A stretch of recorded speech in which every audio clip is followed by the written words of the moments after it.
To start things off, the three volunteers. So I'm going to hand you, thank you for being so conveniently seated here. So take these three pieces of paper, put it between your hand like this. Before you do that, if you can stand and turn and face the audience with the paper between your hands, and I'll give you some instruction. There are two thumbs on one side of that paper, okay? All I'll ask you to do is put, not yet, you're going to put your thumbs on top of those thumbs, and the competition is to see who can rip the paper as clean as possible. You'll see a dotted line. You can't crease it. You can't use any devices. You see the thumbs? Put those thumbs there and then just rip it. Down the middle? Yeah, just need like a few seconds, right? Like 6 or 7 seconds. Ready, go. You could just, so let me show you here. So this is paper, right? So you're going to take it. Watch me.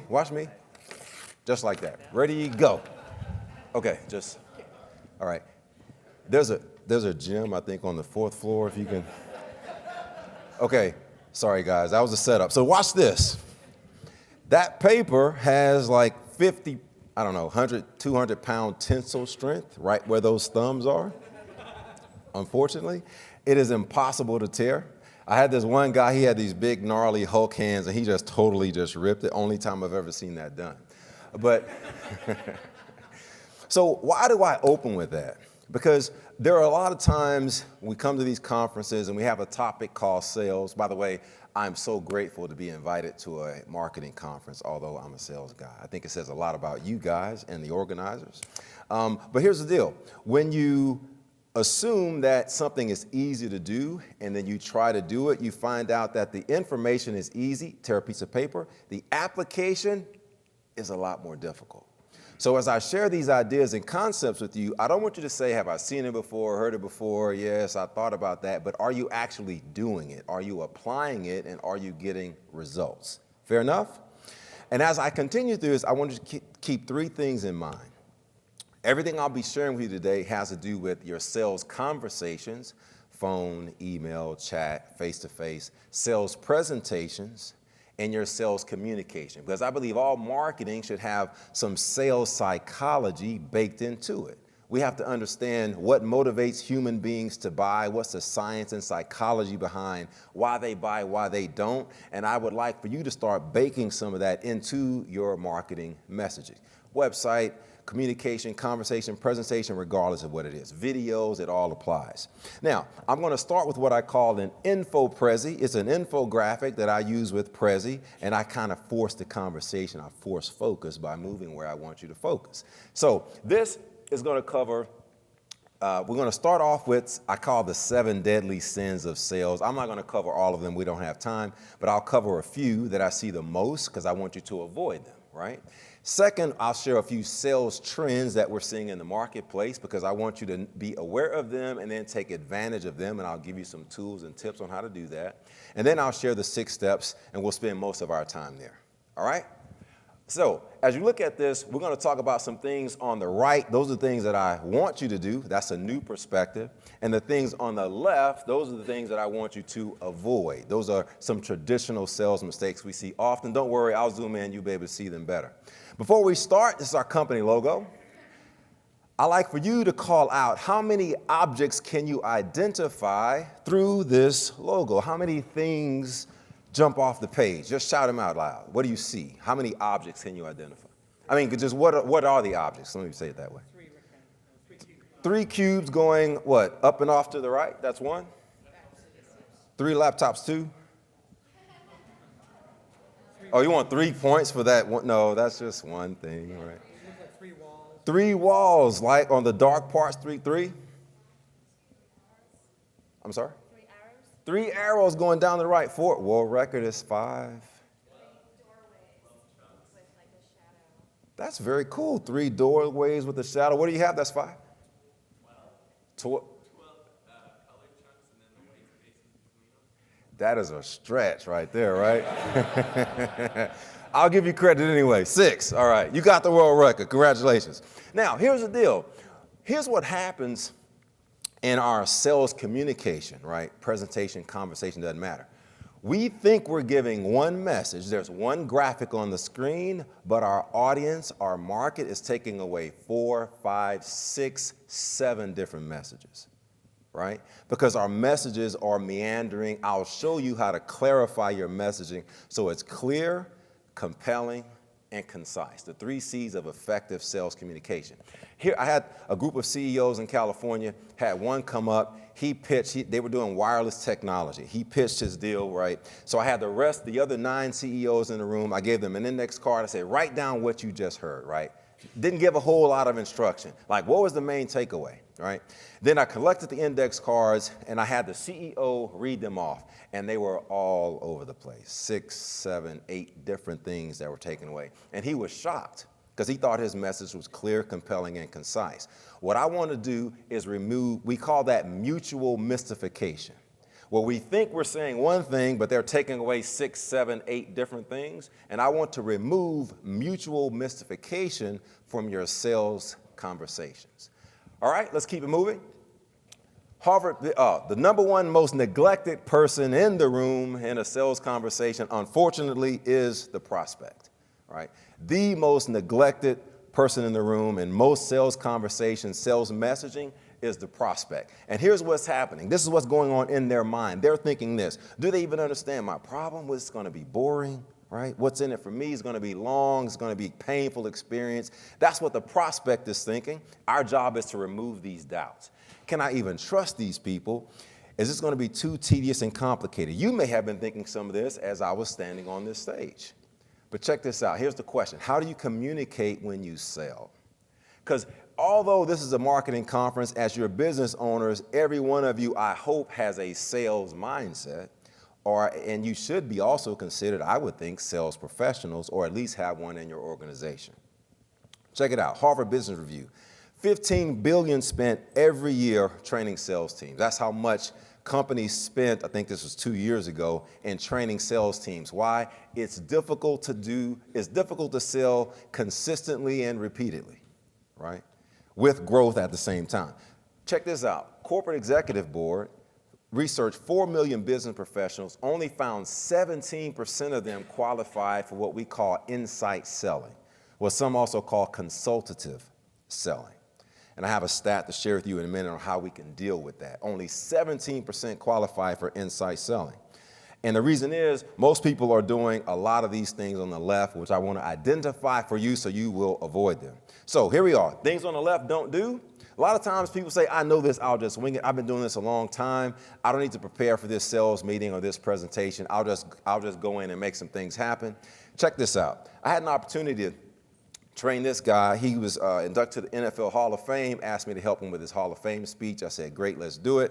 And while there, I had a chance to meet this guy. Anyone recognize this guy? Who's that? He won the Super Bowl in, that was a team. What was the year? I'll give you some big money if you could tell me the year. Cool, not quite. Anyone know the year? Who's that 2006? Here you go, man. Here's a $1,000 bill with my picture on it, which is kind of egotistical. Check it out. So I was at this deal, and I was walking around, meeting people, whatever, and this guy was kind of chasing me around, saying, hey, can I get a picture with you? I saw you on YouTube. I think you're cool. Actually, I chased him all around the conference and took a picture with him. Great guy. But check this out. When he won the Super Bowl in 2006 with the Colts, this was their mantra that they used to get there. Expectation, execution, no explanations and no excuses. I think we should have the same mantras in our businesses. He said, there's an expectation that you will execute the game plan that we put together. And if we do, on Monday when we watch film, there should be no explanations and no excuses. In our businesses, we should have a sales plan, a sales playbook, a sales strategy. We should execute that game plan. And at the end of the quarter or the month, there should be no explanations and no excuses. Let's keep it moving. Let's go to the other side. You can do that by having a proprietary system. This is the one that we've created. We use with clients as large as AT&T and Cisco, down to small 2-3 man shops. All right, we have the 3 on the left, how to intelligently design your sales messaging. The 3 on the right, how to deliver that messaging or that conversation or presentation. We're going to dig into those a little bit deeper, so I won't stay there now. But here's what you get by having such a system. It promotes consistency throughout the organization, reduces your design time because you have a plan, simplifies an otherwise complicated process, and I think every time we communicate, we should drive the audience, the prospect, to 3 Bs: to believe in who we are and what we're doing, to buy into our idea or service or product, and then to bite. That means the people that were in the room got the message, they can repeat it to someone who didn't even attend, and those people can get it as well. All right? Let's go to the other side. A lot of times messaging lacks cognitive continuity, which means one point sequentially and easily leads to the next, so it's easy to track with where you're going. And by the time you ask for the sale, we're both in the same place at the same time. Last thing you're going to do is leave them here and you're way over here and you're asking for the deal and they're like, I'm stuck on slide 4. Here's a test. I'm going to show an image on the screen. I want you to memorize the characters that you see from left to right, and I'll give you a chance to call them out when we're done. When the music stops, game is over. Ready? Go.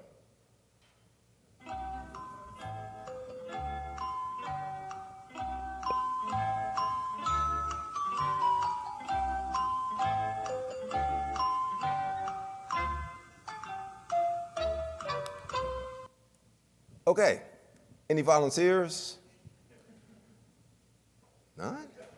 There's always at least 1 or 2. Anyone? You got to get the first 3 at least, right? Gosh, you guys, come on. Okay, what you got?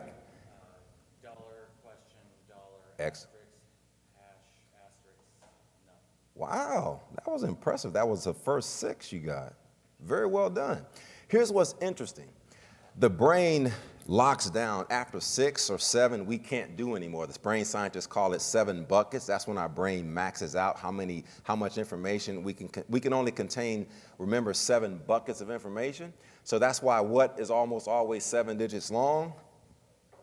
Phone numbers, absolutely. That's the exact reason why. So if you're messaging, if you're marketing messaging, it looks like this, they won't be able to remember it, they won't be able to understand it, and confused prospects do not buy.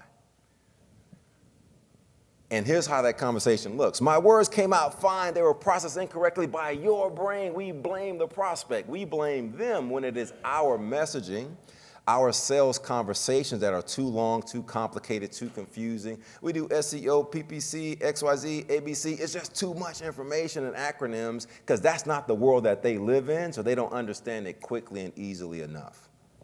Let's go to the other side. A new alternative is to use a storyboard and tell stories, so that same message that you had before, filtered through a storyboard, now looks like this. Same characters, same number of characters, easy to understand, easy to follow, and if so, it's easier for them to buy into it, right? You can easily remember that. There's only 5 buckets of information, easy to process. Let's go to the other side. Sometimes you just have data heads. I'm a computer science guy, did all the software in Silicon Valley. You see this a lot in the tech world. Lots of information all over the place, but nobody's really processing it because it's simply too much. And it's discombobulated in our minds. So instead of using information, I'm going to ask you to consider emotion, because it is a very compelling weapon to use to try to convince someone. So let's say our team isn't performing as much, they're complaining a lot. Instead of pounding them with information and analytics, which sometimes may have its place, you may show them a video like this to encourage them. Check it out. I'm too weak, too slow, too big. I ate too much for breakfast. Got a headache. It's raining. My dog is sick. I can't right now. I'm not inspired. Makes me smell bad. I'm allergic to stuff. I'm fat. I'm thin. It's too hot. I'm not right. I've got shin splints, headache. I'm distracted. I'm exerting myself too much. I'd love to really, but I can't. I just can't. My favorite show is on. I got a case of the Mondays, the Tuesdays, the Wednesdays. I don't want to do this. I'm gonna do something else. After New Year's. Next week. Might make a mistake. Got homework. I feel bloated. I have gas. I got a hot date. My coach hates me. Mom won't let me. I bruise easily. It's too dark. It's too cold. My blister hurts. This is dangerous. Sorry, I don't have a bike. I didn't get enough sleep. My tummy hurts. It's not in my jeans. I don't want to look all tired out. I need a better coach. I don't like getting tackled. I have a stomach ache. I'm not the athletic type. I want to get sweaty. I have better things to do. I don't want to slow you down. I have to do this? As soon as I get a promotion, I think I'll sit this one out. And my feet hurt.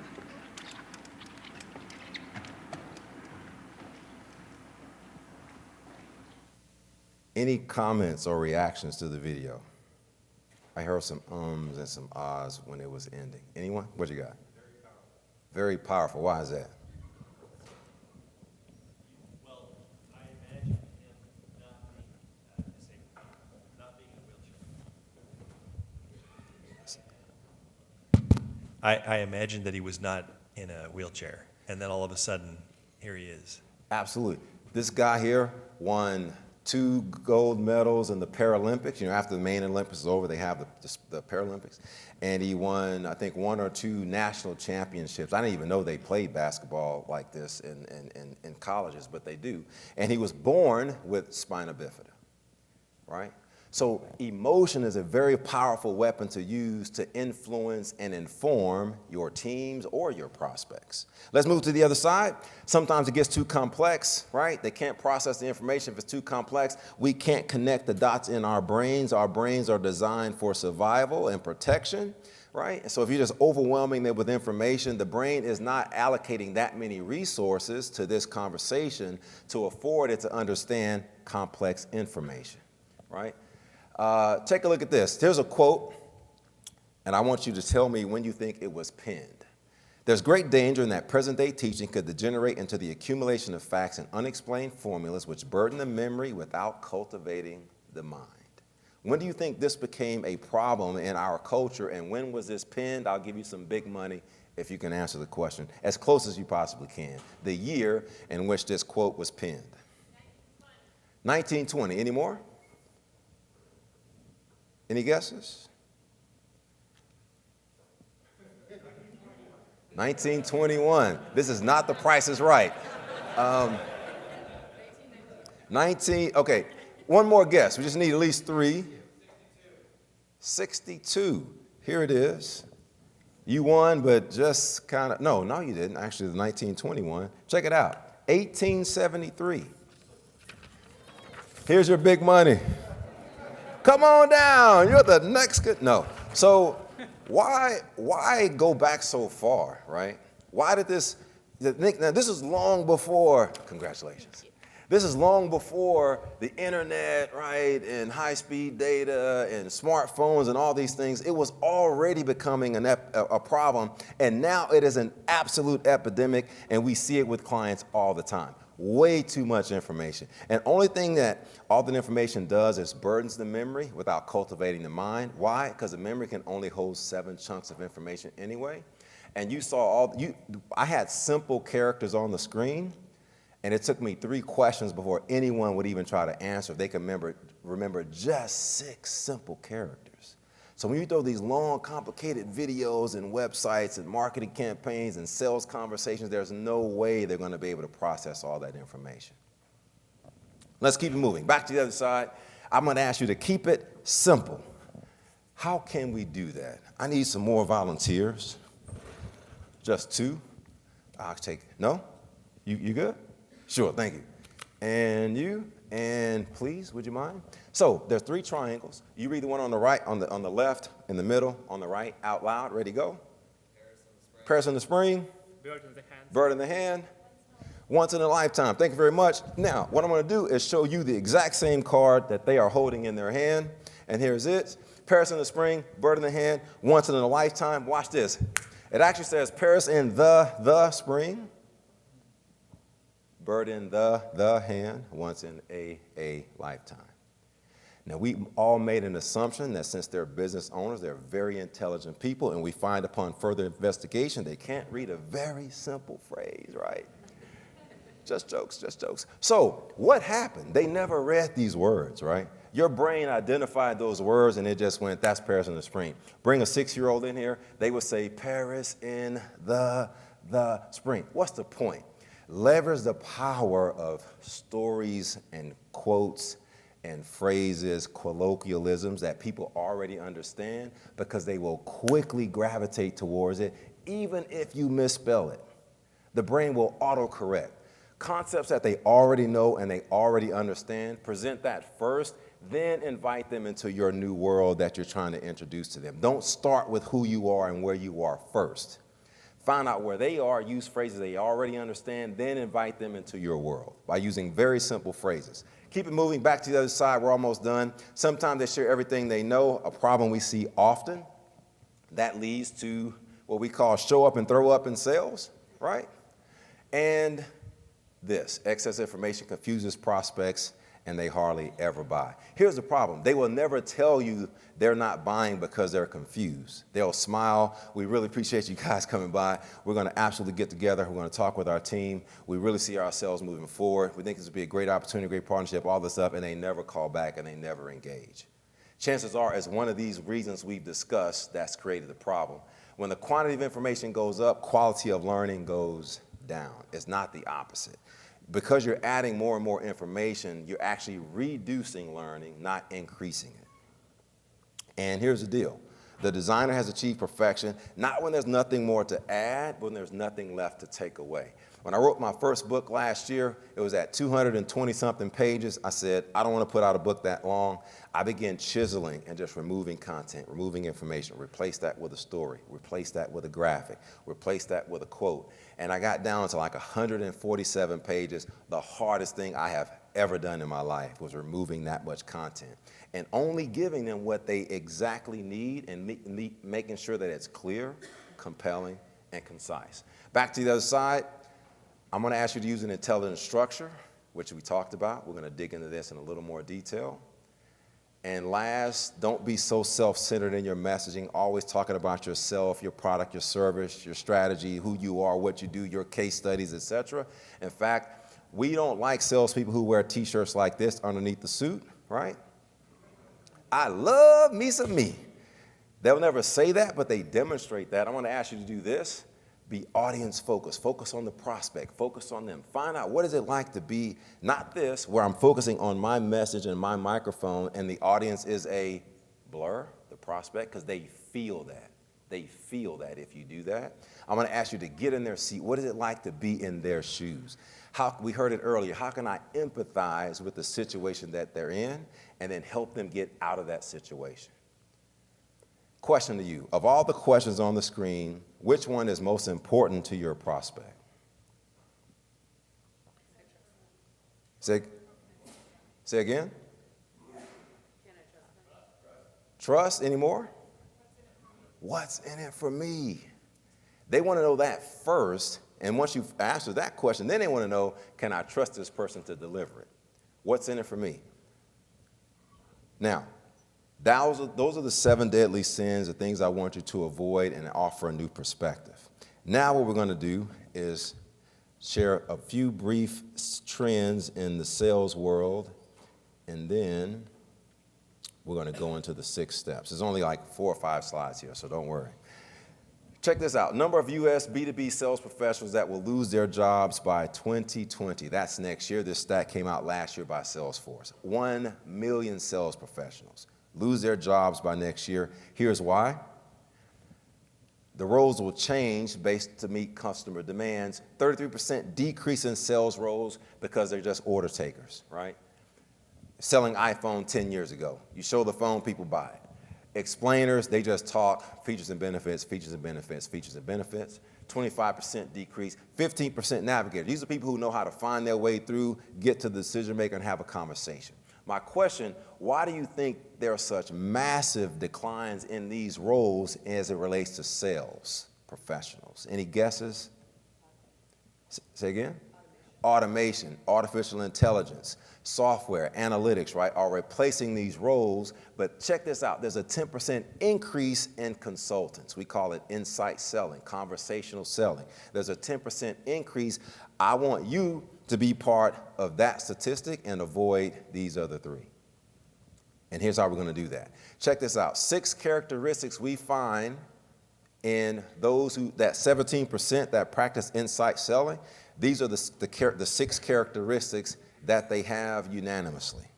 They're curious, they ask questions, they're conceptual thinkers, high emotional EQ, they know how to connect at the heart, listen with people, empathize with people. They are natural problem solvers, process driven, and they are drivers and assertive.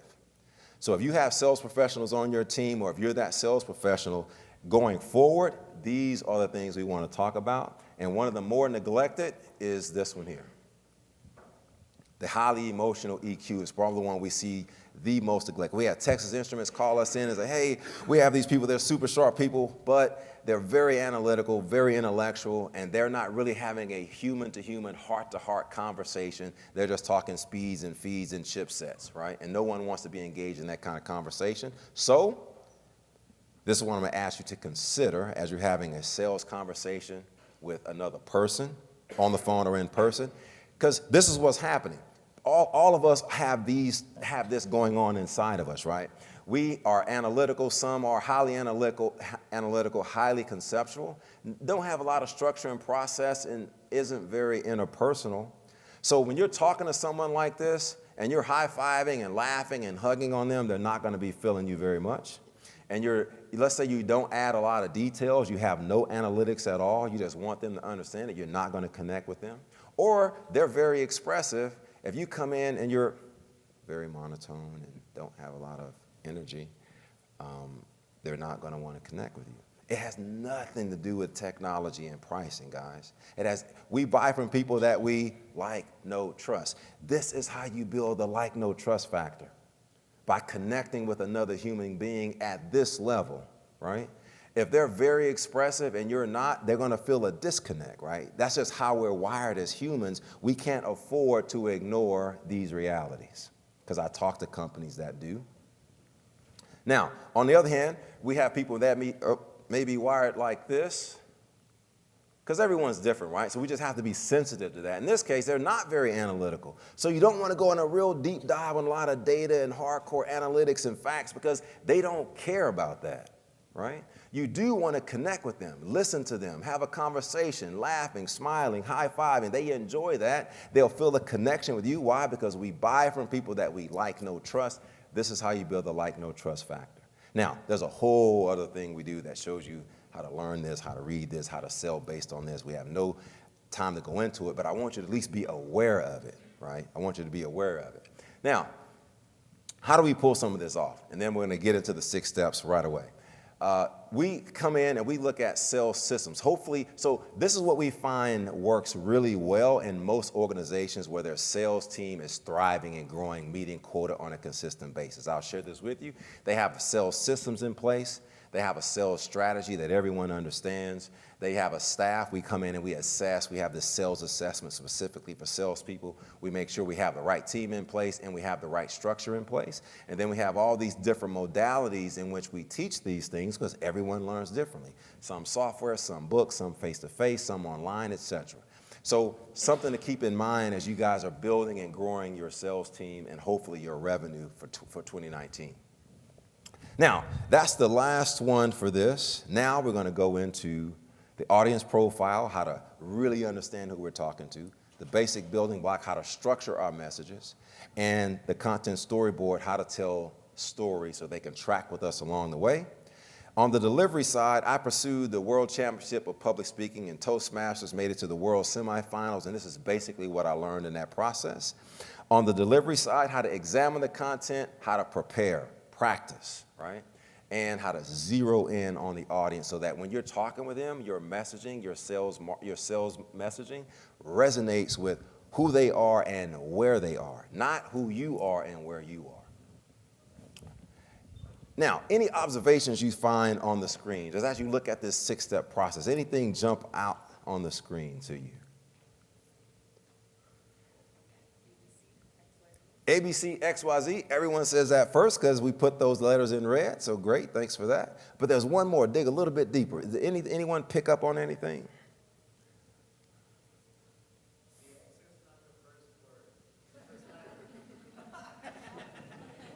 What was that? The X is not the first letter. Oh, we got a smart ass. Okay, ushers, can we escort him out of the, thank you very much. Anyone else? Say again? The middle blocks are gray. Okay, since, let me push this a little bit forward. How do we begin and how do we end? With them. We're talking about them. We start with the audience in mind and we end with the audience in mind because it's all about the prospect. You can call this a prospect profile, audience profile, doesn't matter. But we start with them and we end with them because it's all about them. And the degree in which you do that effectively, they feel that. And they will resonate with you if they know that they are the star of the show and not you, your product, your service, how fast you are, how awesome your websites and your marketing campaigns are. All right, let's get into it. I'm going to go to another Prezi here.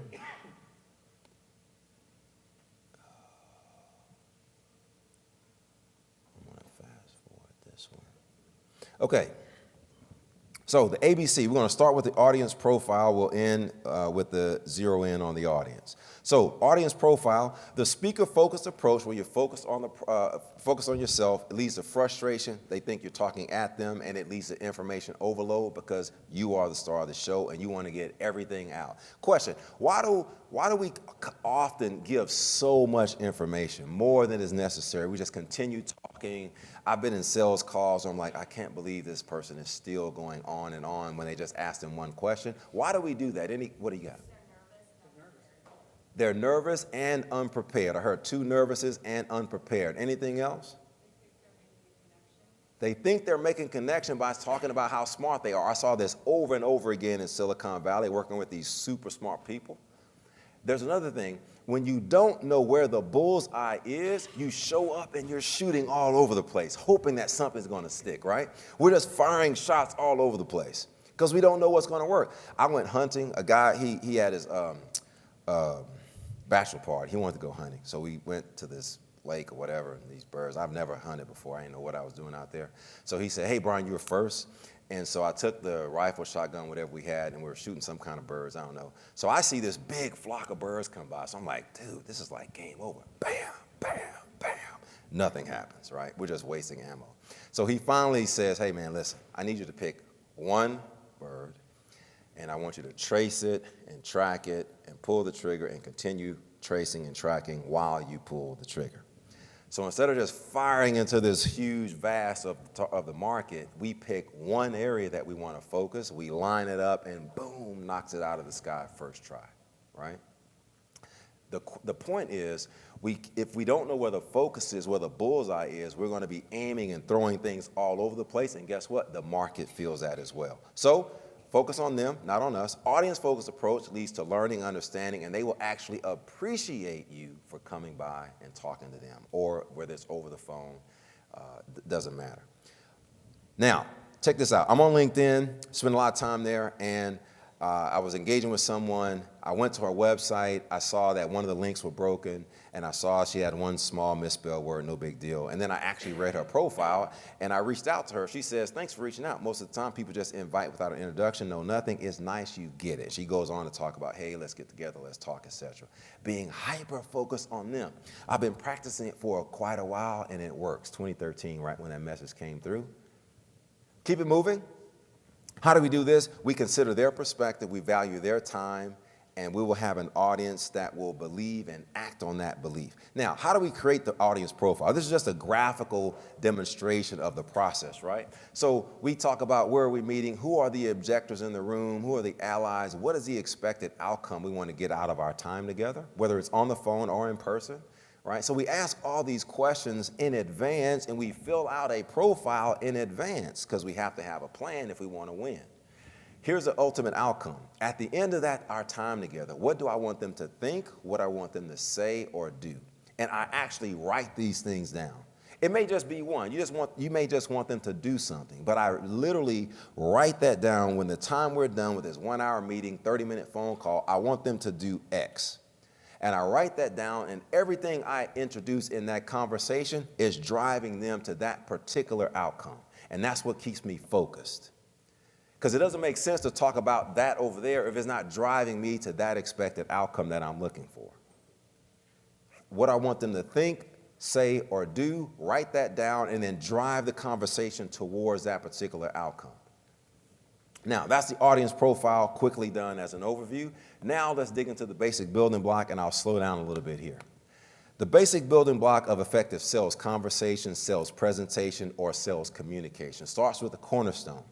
Now, Once you finish your audience profile and you know what you want them to think, say, or do, we write that down, okay? So let's say we want them to think that we are the best marketing company that can help them because we have a niche that focuses on X. We want them to think that at the end of our meeting or our time together. That becomes our cornerstone. That is our main objective, our main focus. So what is a cornerstone, right? It's in any structure. You determine the height of the structure, the orientation of the structure, the width of the structure. You measure from the cornerstone. It is the main point. So it's the main point in our sales conversation. We're going to call it a cornerstone. Now, once we've established our cornerstone, we have to build on top of that. So in order for them to believe in the cornerstone or to buy into the cornerstone, we have to add supporting arguments. That means we say things and share things or ask questions to get them to see that our cornerstone is true. So we add supporting arguments that will get them to believe that the cornerstone is true. And I'll give some examples in just a second. Now, once we've made some supporting arguments that only relate to the cornerstone, that's how you keep all that extra information out of your sales messaging. Don't talk about everything, that great project you did with Coca-Cola or you had a 10x return on whatever. It doesn't matter if it's not driving them to this expected outcome. So leave it out. Now, add your art, your visuals, your stories, your infographics, your videos that support those supporting arguments which support the cornerstone. Now, you can't stop with art. We got to add science as well. Data, facts, analytics, case studies, proof points that drive those supporting arguments that drive the cornerstone. So we start at the bottom. We add the supporting arguments. We add the art and science and make sure we work our way back down. Make sure though that art and science supports those supporting arguments, which supports the cornerstone. So we go up the basic building block and right back down. Let me give you some examples of what that looks like by using another graphic. Same thing, right? We have the cornerstone, we add supporting arguments, we add our art, we add our science, and then we have our closing argument. Now, I need someone to play who may have like a criminal background or something, or you were smiling. Do you qualify? Yes? Okay, great. So, what's your name? Becky. Would you mind being my client? I'm an attorney. You are my client. You have been brought up on charges, okay? You are being brought up on charges for aggravated assault in Dallas, Texas, okay? And I'm your attorney. I'm going to help you get off. This is the jury, and they're going to be voting either guilty or not guilty. Fair enough? All right. So that's the game we're going to play. My cornerstone is my client, Becky, right, is innocent. That is my cornerstone. That is the message I'm opening up with. You, the jury, would you say guilty or not guilty of the crime that she's been in charge of? I'm just saying she's innocent. That's my opening argument. Would you say guilty or not guilty? Everyone says guilty because I just made an opening argument, and I somehow expect that people are going to buy into that. I see companies do it all the time. They just throw out these outlandish claims all the time, thinking that the market is they're going to gain traction in the market with it. So let's keep moving. Let me add some supporting arguments to my cornerstone. The reason why I say my client Becky is innocent is because she was speaking at a conference in Chicago at the time of the crime in Dallas. She boarded a flight on American and she flew there. And she was on stage speaking at the conference, and we have video on the, we believe we can find something somewhere that can probably show that she was speaking there. Now I ask my jury, would you say guilty or not guilty? Not guilty. Interesting. Anyone say guilty still? Any hands that say still guilty? Were you going to say something? Undecided. Why is that? Absolutely. I have not proven to you anything. I just said something. And your market is the same way. Just because you make a claim, they're not going to believe you, right? They do not believe. Why? Because I work with lots of marketing agencies. Either they're a client of mine or, I always get brought in for sales and I'm always pulled over into marketing. And marketing does not have a very strong reputation for always delivering. Fair? I'm not saying you're guilty of that. I'm just talking about in the industry, right? So just because you're making a claim doesn't mean they're going to buy into it. Now, let's change the conversation and say,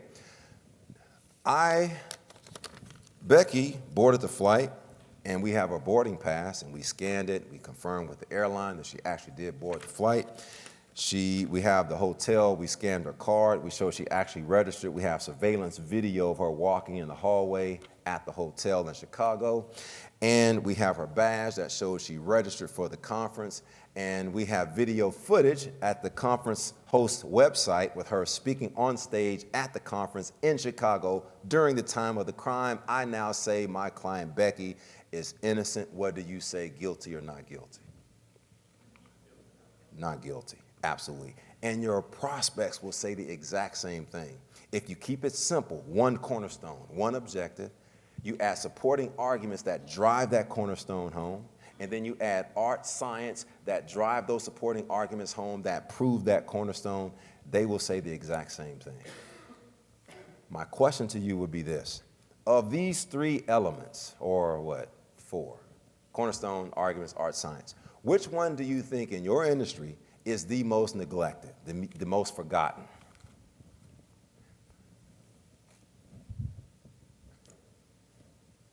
Which one do you see that you in our industry is not done most, right? Let's say cornerstone, supporting arguments, or the evidence.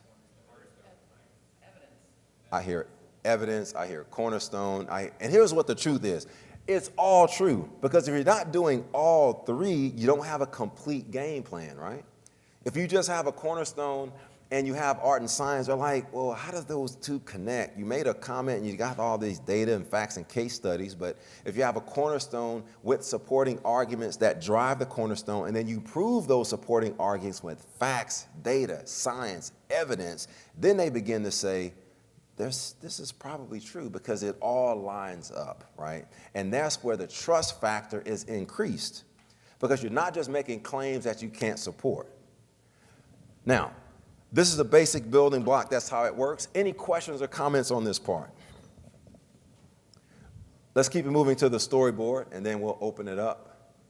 We'll just kind of go through these. So art, right? Movie clips, pictures, infographics, songs, burritos, right? Stats. I don't have time to explain that story. Facts, stats, graphs, all these different things, right, that can prove scientifically that these things are true. Now, I'll share this with you. I have a friend, I'm in a run group, and we were running, and he said his wife, it's their 30th wedding anniversary, and they were going to pay their house off, and they had no debt like 6 months ago or whatever. So she wanted to do this super cool vacation.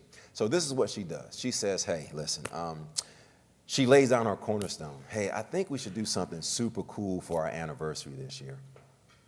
And then she begins to add supporting arguments. My friend Sharon, she's a travel agent. She got a really cool deal for us.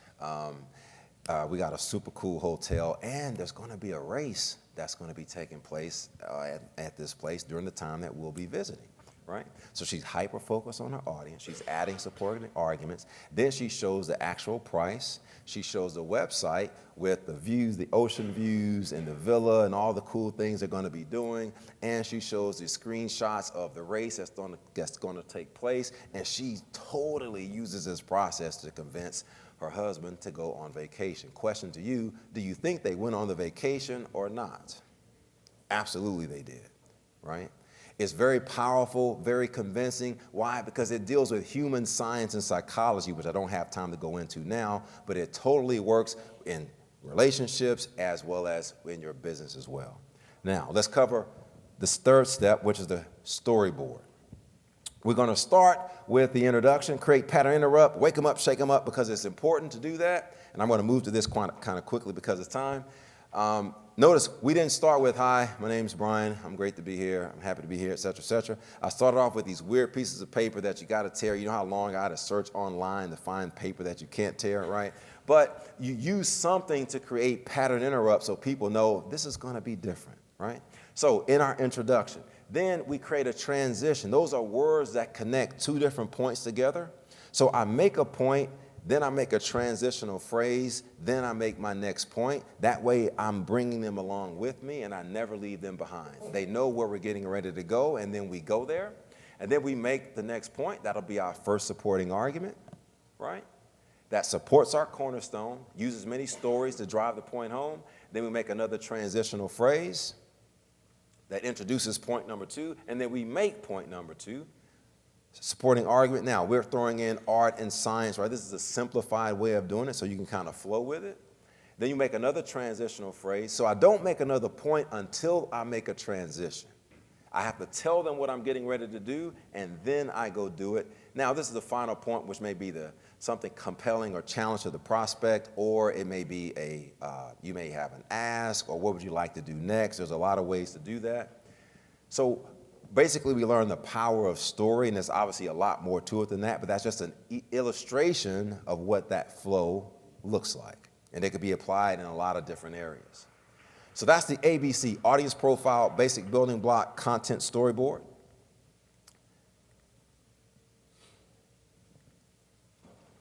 And the next, the XYZ, I'll do pretty quickly, is examine your content. Once you've done the audience profile, basic building block, and storyboard, you examine it to say, does it really resonate with my prospect? Then we prepare. There's a lot of ways to do that. Usually this is for sales presentations. When they're going up for a big deal, right? We rehearse and practice, and we role play going through what's actually going to happen once we get there. And then zero in on the audience. Once we've done all that work, the ABC, the XY, we sit back and say, we understand this client. Will this work that we've done, does this messaging really resonate with their market? Is this really what they're looking for? We begin to audit and question the work that we've done. And that takes us to the end. ABC and XYZ. And with that, brings us to the end, and I will open up for questions. Where's that little, is that cube still out there? It's hiding right here by Ben. You got the catch fair box enough, there? Fair enough.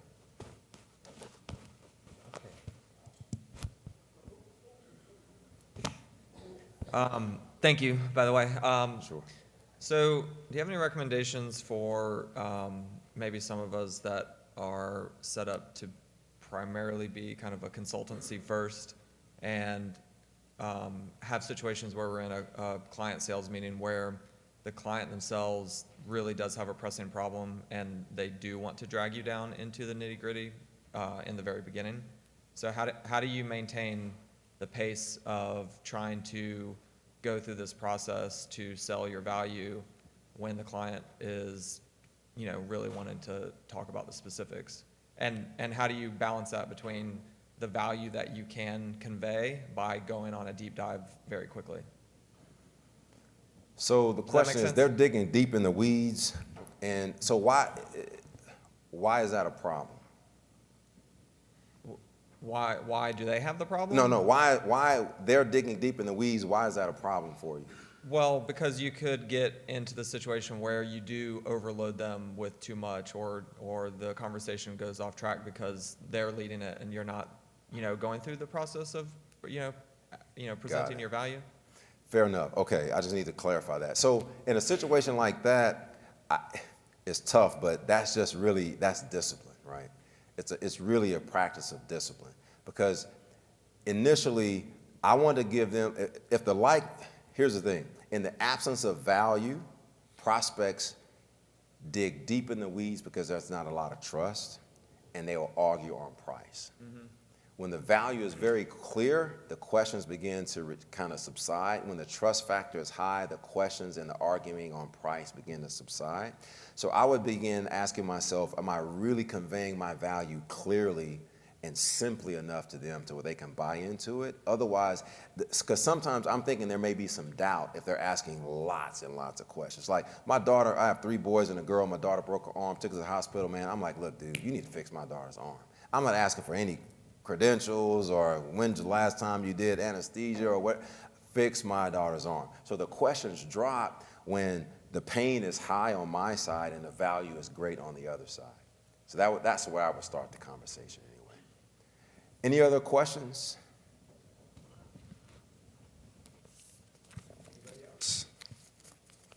No? All right. Give it up for Brian Williams. Thanks Thank for you, your time, Brian. guys.